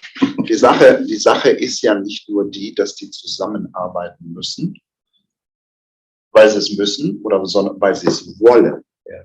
Weil sie gemeinsam erfolgreich sein wollen. Das Ganze ist ja nicht nur gesteuert durch Tools und Prozesse, sondern für mich ist ganz wichtig, und das hebe ich ganz hoch auch bei mir im Unternehmen, ist das Thema Kultur. Ja, die Kultur im Unternehmen ist so wichtig. Und wenn ich den Dreisprung dann mache, auch nach außen, dann sind wir bei den Agenturen. Darum haben wir die auch eingeladen zu unserem nächsten Team-Meeting, Teil dieser Kultur zu sein. Wir haben die Agentur schon mal getauscht, weil wir das Gefühl hatten, dass sie gar nicht Teil unserer Kultur sein konnten. Ich sage gar nicht mal wollen, sondern konnten. Wenn das funktioniert, dann bist du vitales Teammitglied als externe Agentur und dann funktioniert die Zusammenarbeit. Genau. Das ist auch unsere Erfahrung. Ja. Jetzt muss ich natürlich im Sinne von Ole eine Frage stellen. Wie entsteht denn Kultur, Britta? Walk the talk. Mhm. Sorry. Hätte ich jetzt auch gesagt. Leb vor, wie du gerne das hättest. Ja. Und dann, wenn es funktioniert, folgen die Leute und sei auch offen für Feedback und Fehler. Mach Fehler, lern daraus, nächste Schritte setzen und immer weiter. Walk the talk. Hammer home your message, dann funktioniert es. Ich würde auch mal noch eine Frage an dich interessieren, weil was mir jetzt gerade kam, also wir haben auch eine Agentur oder mehrere Agenturen logischerweise und gerade bei uns zum Beispiel in der Grafik, sage ich mal, sieht doch die Agentur als euren verlängerten Arm und ne, das ist wie wenn sie da essen, nur sie sitzen halt woanders und das sind auch noch viel mehr Leute, also es ist ja ein riesen Benefit eigentlich. So. Das sind aber dann bei manchen auch so diese Ängste, so, oh, aber ich will es doch richtig machen und ne, also es ist irgendwie so eine gewisse Hürde bei manchen, dann auch rauszugeben. Und bei Sales andersrum habe ich das auch schon in ähnlicher Form erlebt, wenn zum Beispiel mir jemand aus Marketing mitgeht zum Kunden und es dann vielleicht sogar dazu kam, hey, wir würden gerne einfach von Marketing zu Marketing mit dem Kunden mal alleine sprechen oder von mir aus auch mit euch, aber einfach mit denen direkt sprechen und nicht immer über Sales-Kollegen dann an Marketing und hin und her. Und meine Frage an dich wäre eigentlich, wie sich vielleicht auch solche, sind ja Ängste irgendwie dahinter, ne? Ich gebe vielleicht was ab oder auch einfach aufbrechen lassen, weil ich glaube, das ist sicherlich auch nicht eine Einzelheit, sondern ja. Ja, das sehen wir ganz oft und vielleicht da auch nochmal zurück, das wollte ich vorher schon einbringen. Eigentlich geht es ja darum, dass jede einzelne Person im Unternehmen kennt die Unternehmensstrategie, im Idealfall. Im Idealfall. Im Ideal. Die Sales-Strategie leitet sich von der Gesamtstrategie ab. Selbes gilt wieder mit Marketing. Und am besten leitet sich dann Sales Enablement Strategie, wenn wir diese Position im Haus schon haben, auch wieder davon ab. Und alles zahlt dann von unten nach oben in die Gesamtziele wieder mit ein. Heißt wieder, ich verstehe, warum mache ich was, stärkt meine Position, wenn ich erfolgreich war. Und es kann nur dann funktionieren, wenn wir im Kollektiv arbeiten, also kollaborieren und dann spielt eben Sales mit Marketing, okay, wir haben das geschafft, das zahlt jetzt in das Gesamtunternehmen ein. Und das ist das Ziel von jedem Einzelnen. Wir wollen, dass es unserem Unternehmen gut geht, dass wir auch performen. Und da geht es nicht nur um die Top-Performer, es geht um jeden, weil jeder kann das lernen, jeder kann sich auch weiterentwickeln. Und genau da setzt auch wieder das Mindset-Shift an, dass sie das verstehen. Es geht nur im Kollektiv. Gerade jetzt, wenn, wie wir vorher gehört haben, Kundenerlebnisse stehen an erster Stelle, aber der Kunde ist so viel mehr informiert, wie ich selber heutzutage, weil im Schnitt schauen sich die vorher schon 13 Mal verschiedene Produkte an, bevor sie überhaupt mit mir sprechen. Und wir können teilweise unsere Produkte besser erklären, unsere Vertriebler. Und das ist dann schon. Und es geht ja wieder dahin zurück, wir sind einfach als Team zusammen, Marketing und Vertrieb oder eben auch alle anderen, die, sage ich mal, in diesen Go-to-Market-Teams arbeiten. Wenn wir nicht zusammenarbeiten, wird es immer schwerer und wir wollen ja nicht den Leuten, sage ich mal, ihren Job wegmachen oder irgendwie da am Stuhl sägen, sondern wir wollen ja einfach nur schauen, dass wir zusammen noch erfolgreicher sind. Und ich glaube, diese Angst muss man den Leuten einfach nehmen und sagen, naja, wir sind ja da, um uns gegenseitig zu unterstützen. Und wenn Marketing mit Marketing redet, da kann im Zweifelsfall Sales ja nur von profitieren. Absolut, Sie wollen es ja in der Regel auch gar nicht. Also. Andrea, ich habe eine Frage an dich, weil du gerade vorhin was für mich Spannendes gesagt hast, und zwar, dass Vertrieb und Marketing manchmal zusammen zum Kunden gehen. Jetzt meine Frage, von wem aus kommt dieser Wunsch sozusagen? Passiert das vom Vertrieb oder vom Marketing aus? Und wie oft kommt sowas vor? Also es kommt noch sehr selten, zu selten vor, definitiv. Wir haben einen Kollegen, der hat es geschafft, also aus dem Marketing, der hat es geschafft, ein sehr gutes, dazu sagen, ist erst seit einem Dreivierteljahr da, also voll in der Pandemie auch eingestiegen, hat es deswegen nicht so leicht gehabt mit dem Netzwerk, aber der hat es irgendwie geschafft, voll von den Vertrieblern um sich herum akzeptiert zu werden. Der ist da irgendwie echt ein Teil geworden, relativ schnell. Ein Mann auch noch dazu. Nein. Oh mein Gott. Wie dürfen wir diesen Zusatz interpretieren? Dass das jetzt kommt, aber manchmal sagt würde die Frau, die hat doch eine gute Empathie, sich da bei Vertrieblern auch vielleicht. Dass ein Mann mal was drauf hat, empathisches. Nein, aber vielleicht ist ja auch das manchmal ein Thema. Jetzt komme ich mal von deiner Frage, aber vielleicht ist ja auch das manchmal ein Thema. Bei uns im Marketing sind viele Frauen. Im Vertrieb sitzen viele Männer, die rausgehen. Vielleicht wollen die auch keine Frau neben sich haben, irgendwie beim Kunden. Ich weiß es nicht. Das ist eine reine Frage an mich selbst. Ich kann es gar nicht beantworten. Aber trotzdem nochmal, also ja, es ist noch sehr selten, dass wir damit rausgehen. Es kommt in der Regel von Marketing, dass wir sagen, wir wären wirklich gerne mal dabei. Wir würden wirklich gerne mitkriegen, wie der Kunde spricht, wie er agiert, was die Bedürfnisse sind. Ich glaube, das ist nämlich echt ein wichtiges Ding, also, dass man da auch wirklich mal sagt, komm, geht mal mit, schaut mal mit an und auch da Ängste, glaube ich, also auch aus Vertriebssicht, sage ich mal, oh, der will mir auf die Finger schauen, wie ich das besser mache. Ja. Das darf ja nie zustande kommen, sozusagen. Ja, deswegen, was ich eben jetzt so ein paar Mal auch reingebracht habe, ist, versucht es doch zu sehen, dass wir hier wirklich konstruktiv gegenseitig Feedback geben. Und zwar nicht nur Marketing sagt dann im Vertrieb, das hättest du aber besser präsentieren können, sondern auch andersrum zu sagen, hey, jetzt siehst du doch mal, der Kunde braucht das und das, deswegen lass uns an den Materialien hier oder da schrauben. Ne? Aber das ist ganz wichtig, ist, dass man die Erfolge, die man schafft, wenn man gemeinsam geht, im Unternehmen transparent kommuniziert und auch klar schaut, es kann so funktionieren, das haben wir gemacht, das waren die guten Sachen. Das waren auch Sachen, die haben bei uns vielleicht nicht so ideal funktioniert, da kann man noch weiter daran arbeiten und optimieren, aber wirklich das sichtbar machen. Den Erfolg sichtbar leben und auch den Misserfolg oder den Fehler, den Sidestep, den wir machen hat, müssen auch kommunizieren und aus dem wieder die nächsten Schritte ableiten. Impliziert immer wieder das Thema Kultur. Ja. Genau. Wir haben einen klaren Leitsatz bei uns im Unternehmen, der heißt One Team. Wir gewinnen gemeinsam, wir verlieren gemeinsam. Es gibt kein Fingerpointing. Marketing ist doof, Vertrieb ist doof, die entsprechenden Services Executives haben einen Missjob gemacht in der Implementierung. Gibt es nicht. Ja. Und bringt mich noch zu einem weiteren Schritt. Viele Unternehmen sind, was die Transparenz angeht, noch immer Angstkultur getrieben.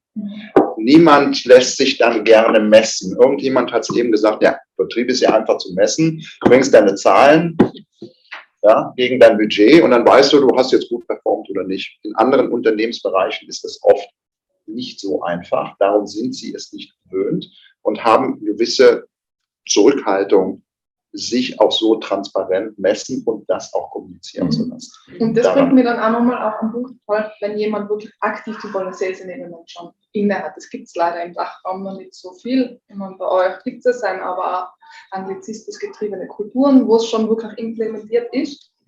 Wenn man dort ist, macht die Ziele sichtbar und wie wirken auch Aktivitäten von einem Sales Enablement Team, die nicht so einfach messbar sind wie ein Dealabschluss, sichtbar. Stellt sicher, dass man sieht, meine Aktivität hat Marketing entsprechend unterstützt, hat den Vertriebler entsprechend unterstützt, also dass die Leading- und Lagging-KPIs alle abgestimmt sind auch auf die Funktion von Sales Enablement, weil dann hat man die Sichtbarkeit und schafft auch die Positionierung von dieser Rolle im Haus. Ich glaube, um auch nochmal auf deine Frage, Andrea, zurückzukommen, also diese Ängste zu nehmen.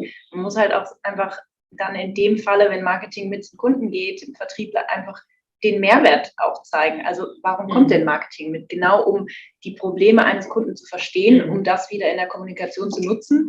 Sales auch, sage ich mal, dann nicht im Nachgang zu nerven und zu sagen, jetzt erzähl doch mal, was ist eigentlich da gelaufen. Sprich, man spart ja auch wieder Zeit. Wenn die beiden Leute direkt zusammen beim Kunden sind, dann braucht Sales eben nicht mehr im Nachgang, setzen wir uns nochmal zusammen, erklären das nochmal, kannst du den Kunden fragen, können wir das nächste Event mit dem machen oder, sondern ist direkt dabei und kann die Fragen abklären. Ist aber der hat sich, glaube ich, nochmal gemeldet und sollten wir jetzt auch nochmal klein, Ole. Andi kann man nicht stoppen. Das ist weil es gerade an der Stelle hingeht, dieses Thema Sales Enablement, was du da sagst, ist das nicht möglicherweise, und das gebe ich dann auch gleich mal gerne an den Ole auch die Frage, ist denn das überhaupt der richtige Begriff? Weil er beinhaltet ja schon, ich muss jetzt mal den Vertrieb auf Vordermann bringen. Ich mache nicht die Marketing-Kommunikation optimiere, sondern ich mache das, damit ich meinen Vertrieb optimiere. Also ich finde den Begriff an der Stelle gepflegt daneben. Ja, also ich als Salesman sage, nee, mich braucht keiner enablen, ich kann das schon. Auch wenn es vielleicht gar nicht stimmt, aber ich fühle mich erstmal auf den Schlips getreten. Also ich finde den Begriff von Frank, und ich empfehle euch lieber den zu nehmen, wir machen ein Marketing, ja, und haben damit sozusagen die Idee, dass wir die Dinge zusammenbringen, fände ich viel, viel besser, als von Sales Enablement zu sprechen, weil, Ole, habe ich recht oder nicht? Ich sage jetzt nichts Falsches. Habe ich recht oder habe ich recht? Du bist auf Mute. Ja, ich bin auf Mute, genau. Diese Frage erinnert mich an die berühmte Frage des Oberhauptes der katholischen Kirche. Sie als gläubiger Katholik, was halten Sie von der freien Liebe? Was soll man darauf antworten? Aber du hast natürlich recht, lieber Andi. Das darfst du deine Redebeitrag ungefiltert oder unbeeinflusst. Ganz kurz, bevor der Ole weitermacht. Andi, du hast völlig recht. Sales Enablement finde ich auch nicht ganz so optimal. Ich tendiere dazu, immer mehr über Revenue Enablement zu sprechen. Und genau dieses Störgefühl bei möglichen Beteiligten finde ich auch besser, ja. Ole, alles sind bei dir. Sehr schön. Vielleicht ein Gedanke noch zur Kultur. Kultur in einem Unternehmen ist genau das, was man sich zuvor durch Führung eingehandelt hat. Ja. So, und wenn wir jetzt also irgendwo Ängste haben, weil der Vertrieb hat Angst, irgendwo das Terrain freizugeben oder Marketing hat Angst, irgendetwas preiszugeben oder es bestehen Ängste hier oder dort, dann hat man sich so etwas eingehandelt. Man kann die Kultur an der Stelle nicht entwickeln, sondern man kann innehalten und sagt, wo kommt denn der Quatsch her? Und dann setzt man wieder an der Führungskraft oder an den Führungskräften an. Die sagen, wer stiftet denn irgendetwas? Und wer sagt denn, dass es überhaupt nicht schlimm ist, wenn man zusammen zum Kunden geht, zusammen den Kunden begeistert und zusammen etwas ausstellt? Das muss man einfach nur anders machen. Und dann muss man es nur aushalten können als Führungskraft, dass mal vielleicht anders gearbeitet wird oder dass mal sich die Leute das Näschen aufstoßen, hinfallen, jetzt Kniechen aufschlagen, aber dann hilft man wieder auf, das Krönchen wird gerade gerückt und dann läuft man wieder los. Und die Chance und Irrtum. Also es steht und fällt und fängt immer mit der Führungskraft an, etwas zu stiften, wofür es sich denn zu kämpfen lohnt. Und das ist es. Das schöne Aufgriff. Ich weiß ja vom Frank, dass ihr am nächsten Donnerstag in der Agentur einen Workshop macht zum Thema Purpose, um mal diesen Kampfbegriff, ich sage ja was, Brustkampfbegriff in den Ring zu schmeißen. Und meine Befürchtung ist, dass jemand, der schon viele Kampfbegriffe im Management und in der Marketingkommunikation und im Sales kennengelernt hat, da wird ja, wie heißt es schon, jede Woche ein neues Schweinchen durchs Dorf getrieben mit einem neuen Namen. Ist denn jetzt dieses Thema Purpose der neue Heilsbringer und hilft uns das wirklich weiter oder ist es möglicherweise nur der Beginn, dass man mal drüber redet und dann tatsächlich im Sinne von Ole auch die Führung an der Stelle sozusagen, lassen wir neu justiert, vielleicht ist das der richtige Begriff. Also Purpose ist da sicher ein schöner Schlagbegriff. Ich nenne es mehr als Arbeitstitel. Worum es uns jetzt nächste Woche da auch geht, ist das Team mal mitzunehmen und den gemeinsamen emotionalen Schulterschluss zu finden, wofür wir eigentlich das machen, was wir jeden Tag tun, warum wir das tun.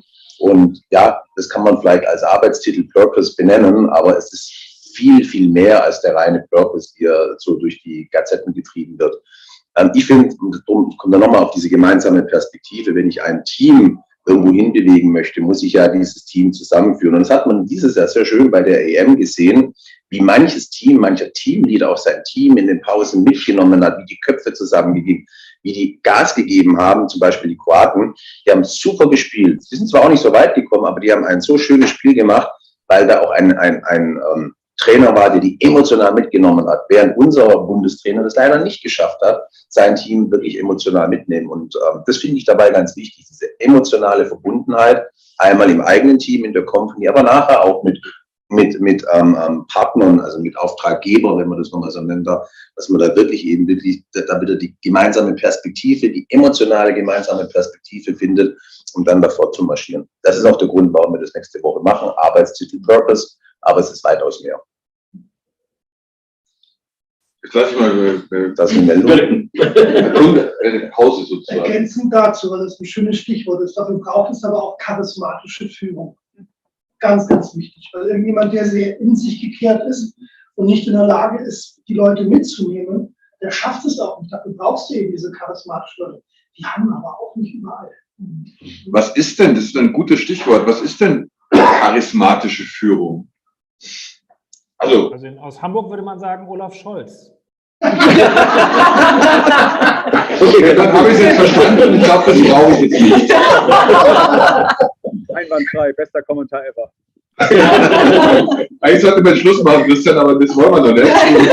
Also, ich wusste gar nicht, dass Hamburger Humor haben und das aufzusetzen. Nein, der Vergriede, Prügel, alles korrekt. Aber nein, ernsthaft nur die Frage, charismatische Führung, das ist natürlich etwas, was sehr oft gefordert wird. Aber wenn ich das wirklich leben will als Führungskraft, was muss ich denn mitbringen aus eurer Sicht? Andrea, ich stelle dir immer die schwierigen Fragen.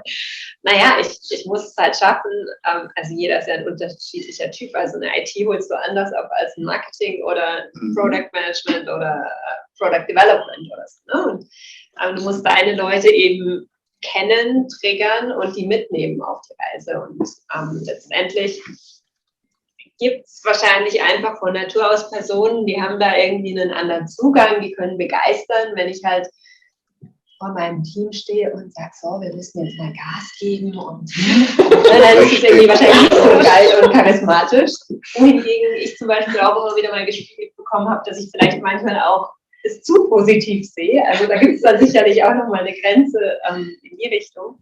Aber in Summe auch, was Purpose oder charismatische Führung so angeht, Kultur per se entsteht ja auch von den Leuten an sich idealerweise, also das, was da ist, das macht die Kultur letztendlich aus, um Kultur ein Stück weit auch zu stärken, vielleicht auch sogar nochmal in die eine oder andere Richtung zu formen, ist dann wiederum top-down auch wichtig und dann muss das Führungsteam geschlossen den Purpose kennen, erkennen und leben. Vorleben, vorleben, vorleben. Also das ist von mir so ein Credo, wo ich sage, wenn wir nicht in die gleiche Richtung gehen. Und das kann trotzdem jeder authentisch auf seine Art und Weise rüberbringen. Aber die Grundrichtung, so wie du vorhin sagtest, One Team, das muss einfach da sein. Und das ist, ja, Charisma hilft durchaus, dass man dann auch anzündet und es weitergibt. Und was ganz wichtig war, authentisch bleiben. Die Sprache des Teams sprechen, aber trotzdem noch treu zu sich selber bleiben und sich nicht komplett verstellen, weil das merken sie irgendwann. Ja. Also wirklich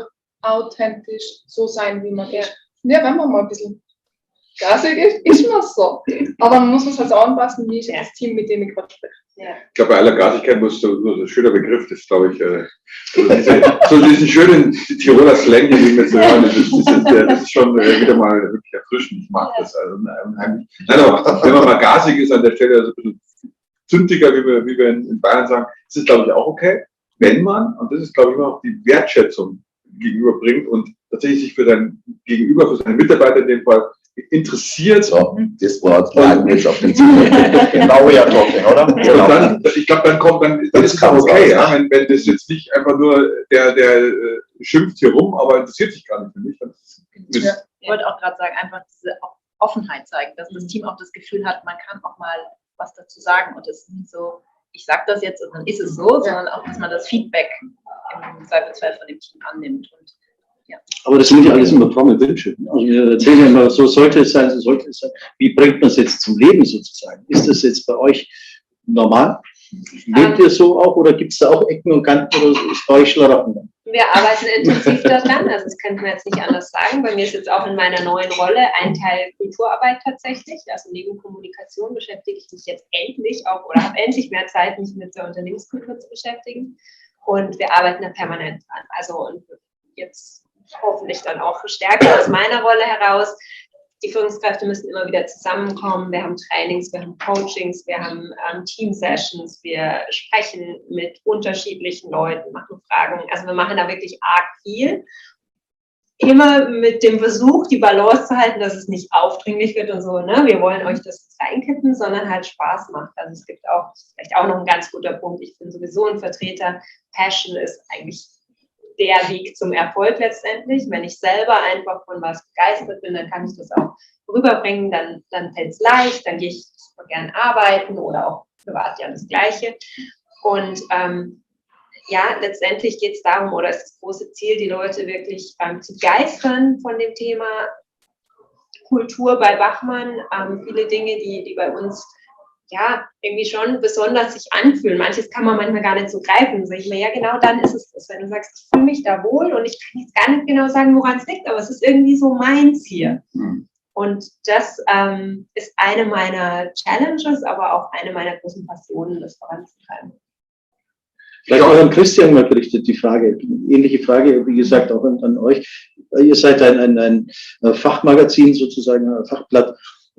Da ist ja auch ein ständiger tagesaktueller Druck dahinter sozusagen. Wie nehmt ihr diesen Druck und wie bringt ihr da eure Leute in einen guten Move sozusagen? Also ich glaube mal, die Frage der Tagesaktualität, das ist ja gar nicht ein neuer Druck für die. Ne? Das kennen die ja seitdem es Zeitungen gemacht werden. Ne? Ich glaube, was schon eine größere Herausforderung ist für so ein traditionelles Verlagshaus, ist Digitalisierung und Transformation. Ne? Also die Zeiten, dass das geschriebene Blatt, also das Printblatt wichtiger ist als digital, das ist ja schon seit Jahren nicht mehr so. Und ich glaube, da die Arbeitsgewohnheiten umzustellen und da die Leute mitzunehmen in einer ja nicht immer ganz leichten Situation, in der sich die Verlagshäuser befinden, das ist, glaube ich, wichtig. Ich bin mir gar nicht so sicher, also ich bin ja vergleichsweise extrovertiert, trotzdem bin ich mir gar nicht so sicher, ob das wirklich der charismatische Führer heutzutage noch sein muss oder ob es nicht einer vor allen Dingen erstmal sein muss, dem die Leute vertrauen, ne? Der da auch eine etwas andere Art von Führung in die Waagschale wirft, des wirklich gelebten Teams, des wirklich gelebten Vertrauen geben, auch auch wenn es Fehler gemacht werden. Das ist, glaube ich, fast wichtiger heute als Charisma, ist so mein Gefühl. Und ich wollte auch noch mal eine Lanze brechen für Sales Enablement. Ne? Also Sales übersetzt, die heißt ja schlicht auch Umsatz. Ne? Und wir sind ja auch auf der anderen Seite, das heißt, wir verkaufen in erster Linie Werbung und auch vor allem an B2B-Kunden. Und mein Gefühl ist, dass immer mehr werden wir gefragt, auch wo wir ja Marketing verkaufen, wenn ihr so wollt, Anzeigen, Events und was wir so machen, dass der Vertriebsimpact immer mehr in den Vordergrund rückt. Also wenn uns eine große deutsche Bank fragt, also eine große Bank fragt, ja. Was hat denn das jetzt haben wir mehrere Millionen bei euch ausgegeben und jetzt sparen wir mal. Und wenn wir denen sagen können, nee, es hat einen unmittelbaren Vertriebseffekt. Ne? Ob wir es jetzt Revenue nennen, wie Thomas sagt, klingt vielleicht ein bisschen schöner, aber Sales ist ja letztendlich beides ist ja Umsatz. Ne? Dann denkt, glaube ich, immer mehr auch eine Marketingabteilung gegenüber Controlling müssen sich rechtfertigen, hat es denn was gebracht? Ne? Und die Währung am Ende des Tages ist der Euro. Auch in Bayern.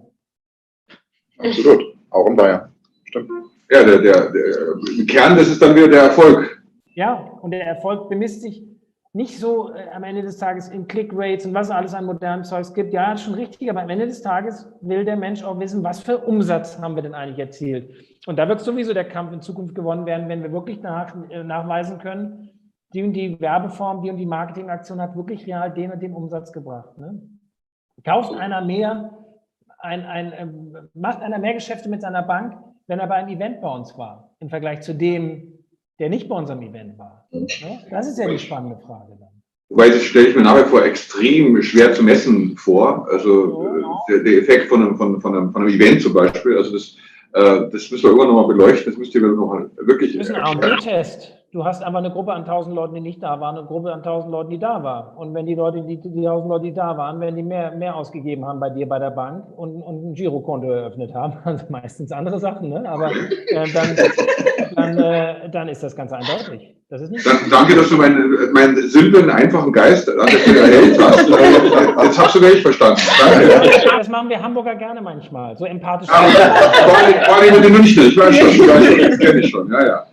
Ist schon klar. Nee, aber danke, ja. Also wenn es so einfach ist, ist natürlich an der Stelle, leuchtet mir das auch ein, wirklich. Also, es ist nicht so einfach, die Kunden müssen sich darauf, also die Kunden müssen es selbst machen. Ne? Also das ist die spannende Frage, ob die das alles so machen. Ne? Also deswegen sage ich auch unseren Leuten, diesen Weg können wir uns nicht verschließen, da müssen wir mit rein und dann müssen wir, genauso wie ihr gesagt habt, die Agenturen müssen mit rein, musst du natürlich viel enger als früher auch mit den Kunden zusammenarbeiten, um solche Sachen gemeinsam zu entwickeln und auch zu messen. Cool. Den Kunden verstehen, das ist natürlich die ureigenste Aufgabe des Marketiers. Deswegen sollte Marketing mit Sales zum Kunden, damit man es versteht. Vielleicht noch von mir auch noch so eine kleine Anmerkung zum Thema charismatische Führung. Wie macht ihr das bei euch im Unternehmen? Bei uns im Unternehmen gibt es sogenannte Guiding Principles. Ja, also einfach mal so, das ist die Art und Weise, wie wir miteinander arbeiten. Und da sind zum Beispiel Themen Vertrauen, interdisziplinäre Zusammenarbeit. Ohne jetzt arbeite ich im Marketing, arbeite ich im Vertrieb, im Service oder sonst irgendwas, sondern wir arbeiten auf ein Ziel hin, unser Unternehmen erfolgreich zu machen. Und jeder tut das, was in dem jeweiligen Moment nötig, richtig und wichtig ist. Ja. Und anhand dieser Guiding Principles kannst du versuchen, eine Kultur im Unternehmen zu beschreiben, aber dann sind wir wieder auch bei Britta und was du gesagt hast, ist es auch das Vorleben, ist es das Leadership, ist das jetzt, hat das eine besonders starke Persönlichkeit, ist das charismatisch? Ich glaube, es muss authentisch sein, da waren wir eben schon. Auch bei uns im Unternehmen, in den Einstellungsprozessen, wird das Thema Kultur, passt diese Person gegebenenfalls in unser Unternehmen und kann und will diesen Guiding Principles folgen, hat einen ganz hohen Stellenwert. Das hat im Zweifelfall einen höheren Stellenwert als vielleicht sogar die fachliche Qualifikation. Ja. Als ich mit denen ins Gespräch kam, das ist jetzt schon doch gut 2 Jahre her, und dann haben sie mir auch erzählt, ja jetzt, komm mir doch nicht schon wieder mit sowas. Wir sind da alle übertherapiert mit dem. Also ich habe schon bei großen Unternehmen auch gearbeitet, wie Microsoft, IBM und Oracle und anderen. Da wird das Wort People wird nur auf den Slides immer größer, aber eigentlich war es ihm egal. Das ist bei uns im Unternehmen anders. Das macht mich auch ein Stück weit stolz, dafür zu arbeiten und auch stolz im Rahmen dieser ganzen Pandemie. Wir werden hier zum Jahreswechsel über 20 Kolleginnen und Kollegen sein. Das ist ein Team. Auch wenn wir es erst 2-3 Mal geschafft haben, uns in Teilbereichen zusammen zu sehen. Und das, was wir da ausgesucht haben, das ist ganz große Klasse. Ne? Und wenn du dann weißt, wenn Marketing mit einem Kunden telefoniert und kommt dann zurück und bringt ein Lied nach Hause, dann weiß ich genau, dass alles richtig ist. Alex. Gerne, macht ja Spaß. Nee, was ich noch, man merkt es schon im Einstellungsprozess, aber mein favorite guiding principle ist don't be a know-it-all, but learn it all. Weil das nimmt auch eben genau diese Ängste, man muss sowieso alles wissen und der ist besser als ich oder andersrum, das nimmt das so, weil man lernt einfach voneinander. Und als Beispiel jetzt am Mittwoch, glaube ich, hat mein Sales-Kollege mich eingeladen zu einem Call mit einem potenziellen Kunden und einfach gesagt, die Alex kann einfach ihre Perspektive auf Marketing euch viel besser rüberbringen als ich, weil ich bin Sales und unser Tool jetzt in dem Zweifelsfall ist für Sales, Marketing und alle anderen, die mit diesem Go-to-Market arbeiten.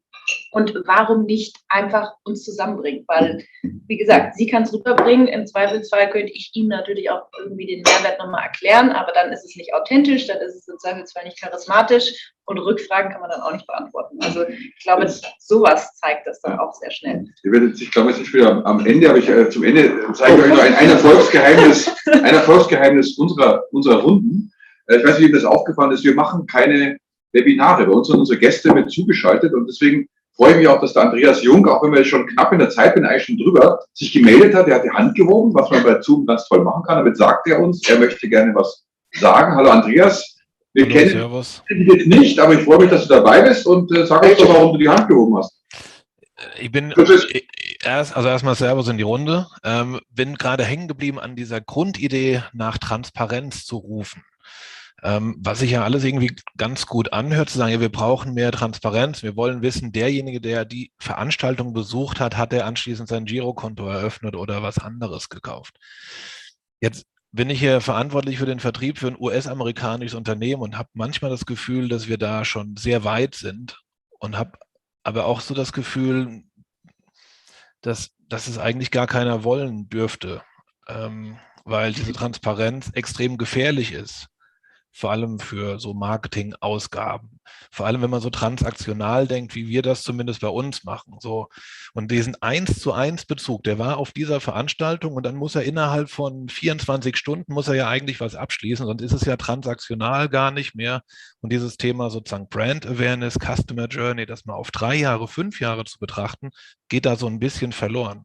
Das war eigentlich nur meine 2 Cents, die ich zurückspielen wollte, sage, wollen wir das wirklich, die wir alle danach rufen, oder sollten wir das versuchen, eigentlich ein bisschen nach hinten zu schieben?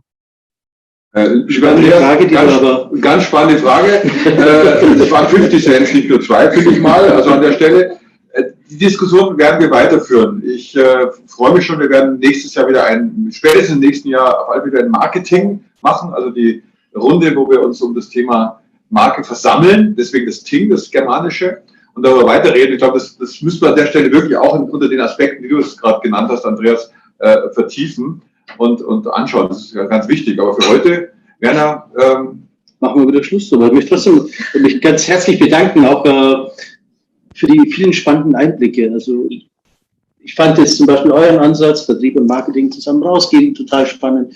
Ich finde dieses wertvolle Miteinander umgehen, das sollten wir auch innerhalb der Abteilungen einfach lernen.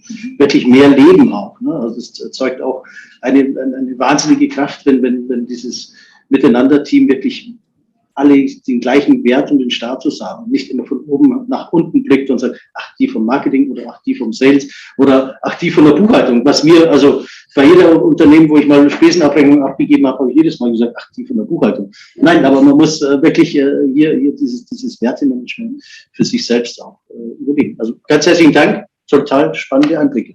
Deswegen da finde ich dann wieder auch, Christian, Gruß nach Hamburg, den Herrn Scholz wieder nicht schlecht, wenn er den Begriff Respekt in den Vordergrund stellt. Und ich glaube, das ist ein schöner Begriff und den gegenseitigen Respekt zu zollen. Und mein Respekt euch. Danke für die vielen tiefen Einblicke auch hier in die Runde. Danke, Bernd, dass wir die Digiwiesen für Marketing und Sales haben durften. Nächstes Jahr machen wir dann Sales und Marketing. Gute Idee. Vielen lieben Dank. Mir war es ein inneres Fest und ich freue mich schon, viele von euch bald wiederzusehen in der einen oder anderen Konstellation. Ich freue mich auch, möchte aber noch ganz kurz dann natürlich auch erwähnen, dass wir morgen die Wochenenden haben, wieder so, also das letzte Digiwiesen-Wochenende, und wir begrüßen morgen die Simone Fleischmann, das ist die Präsidentin des Bayerischen Lehrerinnen- und Lehrerverbands. Wir werden auch ein bisschen über Schule natürlich sprechen. Und wir begrüßen unseren Vorstandskollegen Dr. Franz-Georg Strauß, der auch noch dazu stoßen wird. Und am Sonntag zum Abschluss haben wir so ein Münchner Geschichten allerlei. Und da freue ich mich auch sehr auf zum Beispiel Jean-Marie Pfaff. Ich weiß nicht, wer den einen oder anderen noch kennt, ein FC Bayern-Torwart und auch eine echte Legende. Wir werden Manfred Schauer dabei haben, der Schichtel vom Oktoberfest, auch eine Legende. Wir werden die Patricia Rietl dabei haben, eine bunte Legende sozusagen. Und zum Schluss auch noch Michael Greta, den Baby Schimmerlos in echt sozusagen. Ein fantastischer, ja, Promi-Redakteur sozusagen aus etwas vergangenen Tagen, aber auch eine Münchner Legende. Und da freue ich mich total drauf, auf diesen Legendenstand. Also wenn ich da wieder dabei sein darf, dann werde ich das erste Mal wahrscheinlich richtig nervös sein dann in der Runde. Oder? Ich glaube ich auch. Da bin ich dann schon so hoch. Das solltest du dann auch, ja. So, also das waren die letzten 2 Tage für dieses Oktoberfest oder für die Digiwiesen dieses Jahres. Ich freue mich, wenn ihr wieder zuschaltet. Wenn ihr irgendwas verpasst habt, könnt ihr jederzeit auf den Kanälen von German Mittelstand oder auch auf meinem persönlichen Kanal sowie auch auf Norris Network bei YouTube die Videos alle nochmal nachschauen. Teilweise werden sie noch geschnitten und wieder neu hochgeladen, also wartet noch ein bisschen. Und dieses Video könnt ihr spätestens am Sonntag sehen. Genau. Also, ganz herzlichen Dank in die Runde. Servus, ciao und baba. Ciao. Tschüss. Ciao.